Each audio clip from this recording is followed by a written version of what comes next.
Right, so the second person up from our panellists is David McNabb. Now, David is a Unitec academic. He's head of the Department of Social Practice and is based out at our Waitakere campus. So, David, from how you see things, why or should we want to do this to ourselves? Sure. Kia ora everyone, and thank you, Sir Bob, for your comments. You're a hard act to follow, I think. I work in Waitakere but actually live in Auckland City, and maybe in some sense I'm a typical Aucklander that's trying to cover quite a spread. But I wonder if I might be a typical Aucklander as well as someone who in one part of myself believes that what's happening around the Supercity is very important at some level.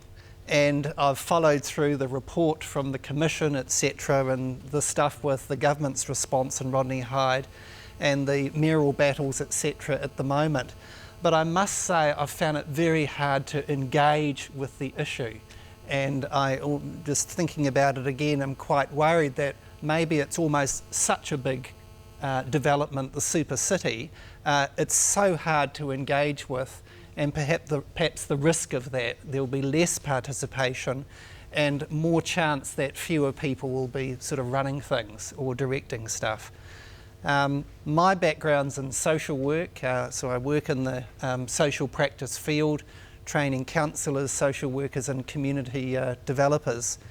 And we, of course, are very concerned about the people side of things, and I pick up Sir Bob's comment. A great concern that some of the sort of commercial business structures will be put in place with council-controlled organisations, etc. But the engagement with communities, the preservation of what's working well in current councils, the risk of that being lost, and we wind up with some things going well at one level but less at another.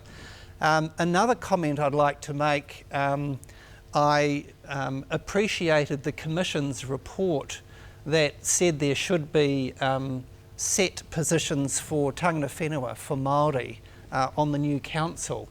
Now the government wiped that and left it down to a free-for-all level of representation, which is bound to make it far more difficult for iwi, for Māori to have a voice and to have a proper structural relationship with the new Supercity.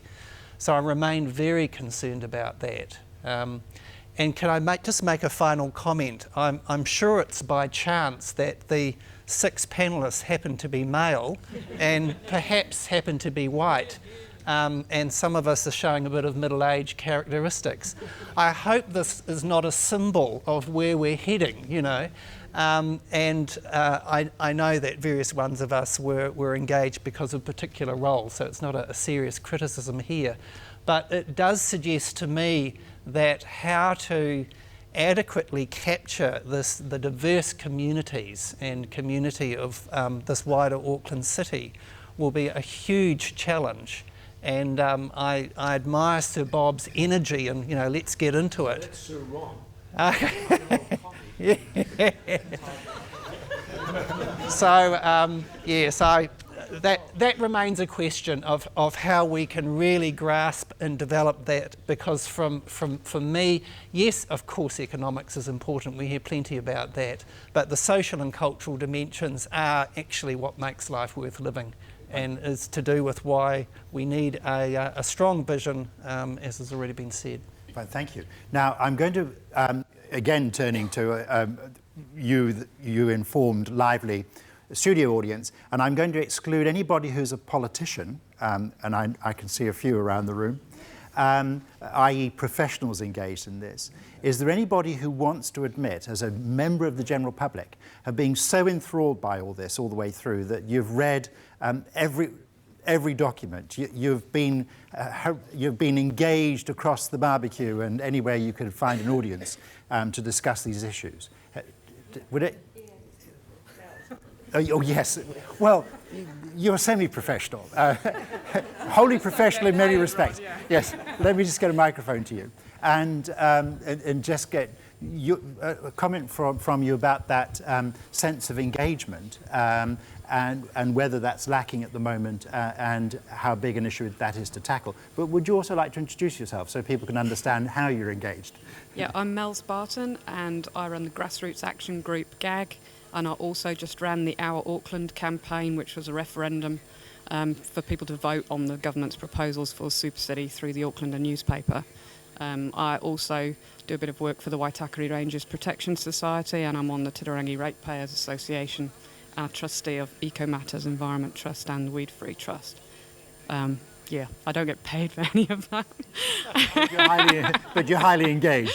But I'm highly engaged, and I was distraught when Rodney Hyde threw the Royal Commission's report into the bin, because we'd all just started to wade through it, and although we had issues with it, it was something we could start to work with, and the process that had been gone through in producing it was great, and it was democratic, and we'd all had our say and our input, and it was an intellectual document. And what was produced by Rodney Hyde was not an intellectual document, it was a piece of spin. And the disrespect shown to the engagement of people in that process by him throwing it away in 8 days or whatever it was and producing his own version, which was a complete power and land grab. Yeah, I think that turned people off right to begin with. And that's really when we started on the GAG process, was to get people engaged in understanding what it was that was proposed. So we went out into libraries, and I have to thank Bob for allowing us to run stalls in libraries to explain to people what was happening with the Supercity and to get them to write submissions to the Select Committee. And that was very empowering both for us and for ordinary people, to have explained to them what was happening and for them to feel they could do something, because there was a complete sense of powerless out there in the community that they didn't understand.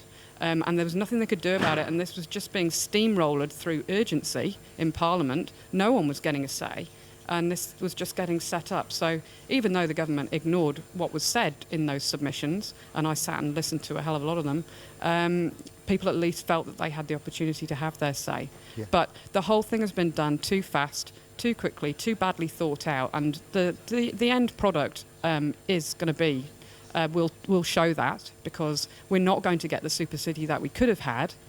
We will get something that is very difficult to operate with. And certainly the grassroots people feel very disconnected from it, because they don't see how they're going to have their say. And they can see that the local boards will have no power and no say, really, unless they manage to negotiate that with the councils. Yeah. And so, yeah, it's very disempowering for ordinary people. And GAG stands for? Grassroots Action Group. OK, good. I thought I should clarify that. gag.net.nz. Very good, thank you.